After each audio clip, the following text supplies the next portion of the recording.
L'enseignement d'aujourd'hui a pour titre La gestion chrétienne de la vie, première partie. Genèse chapitre 1, le verset 1. Au commencement, Dieu créa les cieux et la terre. Avant de créer la terre, Dieu a créé les cieux. Le mot cieux provient de l'hébreu shamayim, qui signifie les cieux visibles, le ciel, la demeure des étoiles, l'univers visible, le ciel, l'atmosphère, la demeure de Dieu. Les cieux ici constituent l'univers dans son ensemble. En effet, avant la création de la terre, il y avait déjà d'autres mondes et d'autres créatures qui existaient. Genèse chapitre 1, le verset 14. Dieu dit qu'il y ait des luminaires dans l'étendue du ciel pour séparer le jour d'avec la nuit, que ce soit des signes pour marquer les époques, les jours et les années. Que signifie le terme étendue du ciel? Le mot étendue vient du mot rakia qui signifie firmament. Le mot cieux provient de l'hébreu shamayim qui signifie les cieux visibles, le ciel, la demeure des étoiles, l'univers visible, le ciel, l'atmosphère, la demeure de Dieu. Ainsi, l'étendue du ciel désigne les cieux que Dieu a créés avant la terre, particulièrement les éléments célestes qui sont visibles pour l'être humain. Les luminaires ont été placés dans un endroit dans les cieux où un habitant de la terre pourrait les voir de façon distincte. Genèse chapitre 1, le verset 14. Dieu dit qu'il y ait des luminaires dans l'étendue du ciel pour séparer le jour d'avec la nuit, que ce soit des signes pour marquer les époques, les jours et les années. La fonction principale de ces luminaires sont de séparer le jour de la nuit. De plus, ils servent de signes pour délimiter diverses époques, des jours et des années.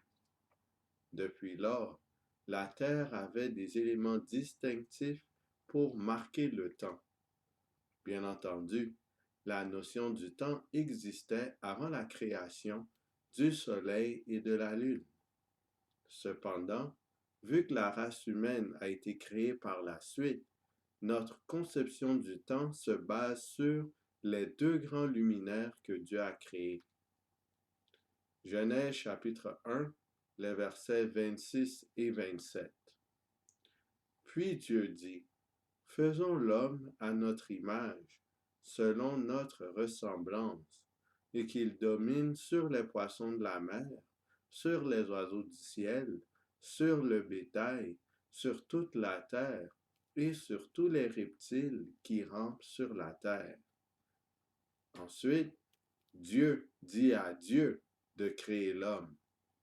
Le mot homme vient de l'hébreu Adam, qui signifie être humain, genre humain.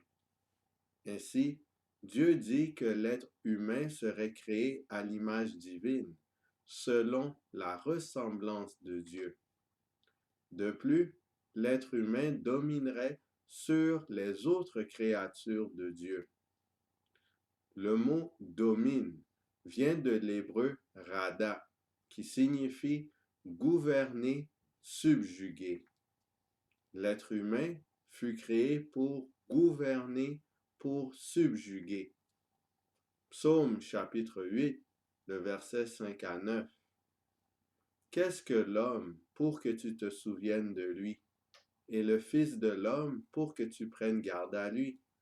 Tu l'as fait de peu inférieur à Dieu, et tu l'as couronné de gloire et de magnificence. Tu lui as donné la domination sur les œuvres de tes mains. Tu as tout mis sous ses pieds, les brebis comme les bœufs, et les animaux des champs, les oiseaux du ciel et les poissons de la mer, tout ce qui parcourt les sentiers des mers. Une fois encore, l'homme fut originellement créé de peu inférieur à Dieu. Dieu avait aussi mis toutes les créatures sous les pieds de l'être humain.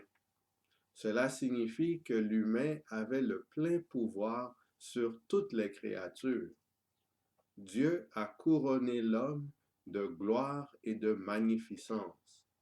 De ce fait, l'être humain, lors de sa création, était désigné comme étant le roi de la terre. Comme Dieu règne sur tout l'univers, l'humain, étant à l'image de Dieu, devait régner sur toute la planète. Genèse chapitre 1, le verset 27. Dieu créa l'homme à son image. Il le créa à l'image de Dieu. Il créa l'homme et la femme. Dieu créa l'homme et la femme. Le mot homme, dans ce cas-ci, vient de l'hébreu zakar, qui veut dire mâle. Le mot femme vient du terme nekeba, qui désigne un enfant de sexe féminin. Ainsi, l'homme et la femme furent tous les deux créés à l'image de Dieu, selon sa ressemblance. Ils reçurent conjointement la domination de la terre. Genèse chapitre 1, le verset 28. Dieu les bénit, et Dieu leur dit, soyez féconds, multipliez, remplissez la terre et l'assujettissez, et dominez sur les poissons de la mer, sur les oiseaux du ciel, et sur tout animal qui se meut sur la terre. Dieu a donné l'ordre à l'homme et à la femme d'assujettir la terre et de dominer sur tous les autres êtres vivants. L'être humain, homme et femme, était désigné par le Seigneur comme roi et gérant de la terre. Tous les deux devaient conjointement gérer la planète. Genèse chapitre 2, le verset 15. L'Éternel Dieu prit l'homme et le plaça dans le jardin d'Éden pour le cultiver et pour le garder. Dieu a donné une tâche spécifique à Adam et par extension aux humains. L'homme avait comme mandat de cultiver le jardin d'Éden et de le garder. Le mot garder vient du terme hébreu shamar, qui signifie protéger, prendre soin, préserver. L'être humain devait donc protéger, prendre soin et préserver le jardin d'Éden. Ainsi, la notion du travail remonte à la création. Le travail était établi avant le péché. C'est donc un péché pour un être humain de rester dans l'inaction totale. Une personne doit occuper le temps que Dieu lui donne en se vouant à une besogne qui honore le Seigneur. Exode chapitre 20, les versets 8 et 9. Souviens-toi du jour du repos pour le sanctifier. Tu travailleras 6 jours et tu feras tout ton ouvrage. Le commandement de l'observation du sabbat contient l'ordre de travailler pendant 6 jours. De ce fait, si on reste complètement inactif pendant les 6 premiers jours de la semaine, on est coupable de péché. À ce moment, on a tout autant transgressé le 4e commandement que ceux qui violent le sabbat. Dieu exige que ses enfants se vaquent à une occupation ou à un travail quelconque. Ce travail peut être un emploi ordinaire, des études académiques, une activité ou un ministère bénéfique pour la communauté, le soin des enfants ou de la maison, etc. On ne peut en aucun cas rester indolent et inerte. Il faut chercher une besogne pour occuper notre temps. Éphésiens chapitre 4, le verset 28. Que celui qui dérobait ne dérobe plus, mais plutôt qu'il travaille, en faisant de ses mains ce qui est bien, pour avoir de quoi donner à celui qui est dans le besoin. Le travail constitue une sauvegarde contre le recours au vol pour obtenir des biens. En plus de cela, le but du travail rémunéré est de pouvoir subvenir aux besoins des autres. Ainsi, en travaillant, on développe un esprit de sacrifice et on évite de transgresser le commandement tu ne déroberas point. 2 Thessaloniciens chapitre 3, le verset 10. Car lorsque nous étions chez vous, nous vous disions expressément, si quelqu'un ne veut pas travailler, qu'il ne mange pas non plus. La Bible dit explicitement que celui qui ne travaille pas ne devrait pas manger. Se nourrir est nécessaire pour la survie de l'humain. De ce fait, le texte dit que celui qui ne travaille pas est sous la sentence de mort. La Bible montre à quel point c'est une faute grave que de rester dans l'oisiveté. 2 Thessaloniciens chapitre 3, le verset 11. Nous apprenons, cependant, qu'il y en a parmi vous quelques-uns qui vivent dans le désordre, qui ne travaillent pas, mais qui s'occupent de futilités. Au temps de Paul, certains croyants ne travaillaient pas. Ils avaient donc un excès de temps libre. Pour passer le temps, ces personnes s'occupaient de futilités. Leur mode de vie était ainsi dans le désordre. L'expression s'occuper de futilité vient du verbe grec periergazomai, qui signifie s'enquérir officieusement des affaires des autres. En d'autres termes, au lieu de chercher un travail ou une tâche à accomplir pour occuper convenablement leur propre temps, ces personnes cherchaient à connaître et à se mêler des affaires des autres. Naturellement, leur façon d'agir amenait beaucoup de désordre et de division au sein de l'Église. En effet, mal gérer son propre temps aboutit certainement à de nombreux méfaits qui affectent notre entourage immédiat et notre communauté dans son ensemble. Sans doute, on finit par pécher par notre langue en faisant du commérage et de la médisance contre nos semblables. 2 Thessaloniciens chapitre 3, le verset 12. Nous invitons ces gens-là et nous les exhortons par le Seigneur Jésus-Christ à manger leur propre pain en travaillant paisiblement. Pour remédier à ce problème, ces personnes se devaient de trouver un travail honorable afin de pouvoir se procurer de quoi manger. Sans doute, vu qu'ils ne travaillaient pas, ces individus dépendaient des autres pour leur propre subsistance. Ils étaient donc des profiteurs, comme des sangsues. Comment l'Église devait-elle gérer cette situation? 2 Thessaloniciens chapitre 3, les versets 13 à 15.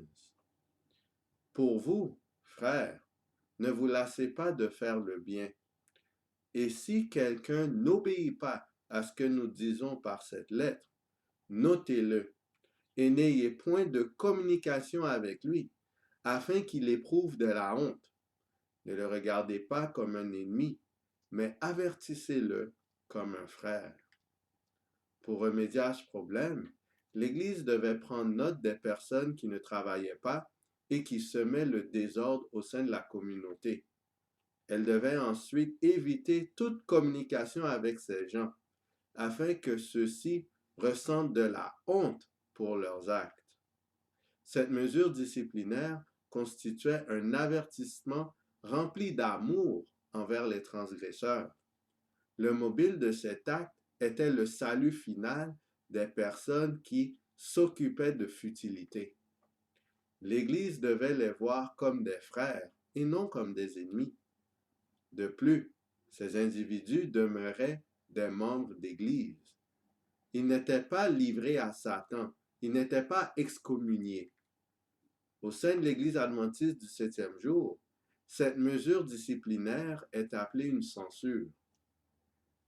Genèse chapitre 3, les versets 1 à 3. Le serpent était le plus rusé de tous les animaux des champs que l'Éternel Dieu avait fait. Il dit à la femme, Dieu a-t-il réellement dit, vous ne mangerez pas de tous les arbres du jardin? La femme répondit au serpent, nous mangeons du fruit des arbres du jardin. Mais quant au fruit de l'arbre qui est au milieu du jardin, Dieu a dit, vous n'en mangerez point et vous n'y toucherez point, de peur que vous ne mouriez. Au lieu de s'occuper de cultiver, de prendre soin et de préserver le jardin, Ève a passé du temps à parler à un animal. Elle a délaissé son travail pour s'occuper d'une futilité. Si, au départ, la femme s'était strictement occupée de sa tâche à accomplir, elle aurait résisté à la ruse du serpent. Elle aurait fourni une réponse comme « Je dois prendre soin du jardin d'Éden, c'est le travail que le Seigneur m'a confié, je n'ai donc pas le temps de discuter avec toi. De toute façon, il est anormal qu'un serpent puisse parler. Je te souhaite une bonne journée. » Ève serait ainsi restée fidèle à Dieu et aurait résisté aux astuces du diable. En choisissant de délaisser son travail, en discutant avec le serpent, elle s'était placée sur un terrain glissant et chuta. Genèse chapitre 3, les versets 2 et 3. La femme répondit au serpent, nous mangeons du fruit des arbres du jardin. Mais quant au fruit de l'arbre qui est au milieu du jardin, Dieu a dit, vous n'en mangerez point et vous n'y toucherez point, de peur que vous ne mouriez. Ève dit, de peur que vous mouriez. Dieu avait dit, le jour où tu en mangeras, tu mourras. La femme montre un degré d'incertitude quant au résultat de la désobéissance.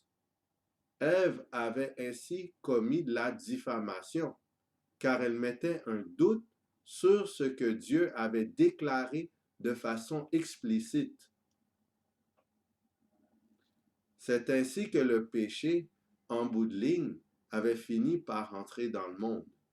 La terre étant désormais sous la malédiction, le travail de la race humaine serait plus laborieux qu'auparavant. Ne pas s'occuper de nos propres tâches aboutit toujours à la diffamation et à la médisance. Celle-ci a des conséquences funestes sur tout notre entourage. Il est donc facile de comprendre pourquoi l'Église doit agir de façon stricte face à ceux qui vivent ainsi dans le désordre. Agée chapitre 1, les versets 2 à 4. Ainsi parle l'Éternel des armées. Ce peuple dit, le temps n'est pas venu, le temps de rebâtir la maison de l'Éternel. C'est pourquoi la parole de l'Éternel leur fut adressée par Agée, le prophète, en ces mots. Est-ce le temps pour vous d'habiter vos demeures lambrissées quand cette maison est détruite? Au temps du prophète Agée, le peuple d'Israël ne travaillait pas à la reconstruction du temple de Jérusalem. Ils avaient priorisé leur propre bien-être et leur confort par-dessus le travail pour la cause du Seigneur. À cet effet, Dieu leur adressait une réprimande méritée. Agée chapitre 1, le verset 5. Ainsi parle maintenant l'Éternel des armées. Considérez attentivement vos voies. Le mot attentivement vient du terme hébreu lebab, qui veut dire homme intérieur, esprit, volonté, conscience, pensée. Le mot voie provient du terme hébreu derek, qui signifie direction, manière, habitude, cours de la vie. Dieu dit au peuple d'Israël de considérer attentivement ses voies, donc ses pensées, guidant ses habitudes et manières. Agée chapitre 1, les versets 9 à 11. Vous comptiez sur beaucoup, et voici, vous avez eu peu. Vous l'avez rentré chez vous, mais j'ai soufflé dessus. Pourquoi? Dit l'Éternel des armées. À cause de ma maison, qui est détruite, tandis que vous vous empressez chacun pour sa maison. C'est pourquoi les cieux vous ont refusé la rosée, et la terre a refusé ses produits.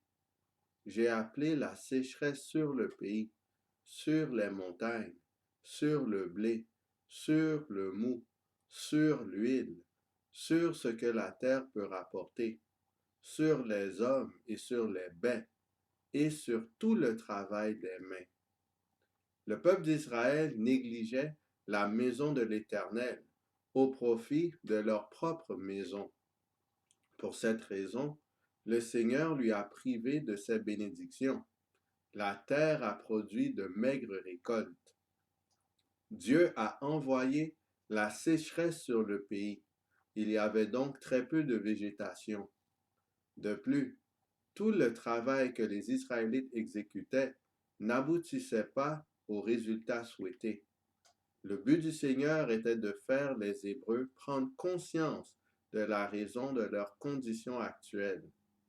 Après cet examen profond de ses mobiles et actions, le peuple d'Israël devait remédier à la situation.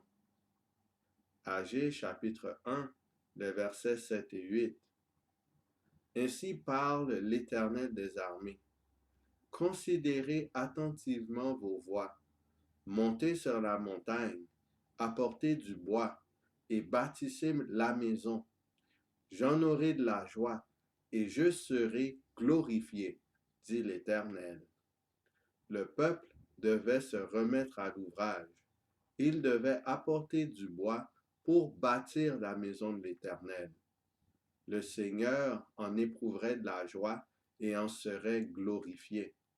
Similairement, quand nous dédions nos ressources de façon prioritaire à la cause du Seigneur, nous le glorifions. Dieu en éprouve de la joie et il nous bénit en retour. Sur ce, qu'allons-nous choisir? Est-ce qu'on choisit le camp de l'agneau? Est-ce qu'on choisit le travail et l'esprit de sacrifice? Ou est-ce qu'on choisit le camp du serpent, l'oisiveté et l'esprit de révolte? Le Seigneur nous a donné la vie pour que nous l'ayons en abondance. Cette vie doit être active et non oisive pour l'honneur de Dieu et pour le salut de nos semblables. Que le Seigneur nous garde.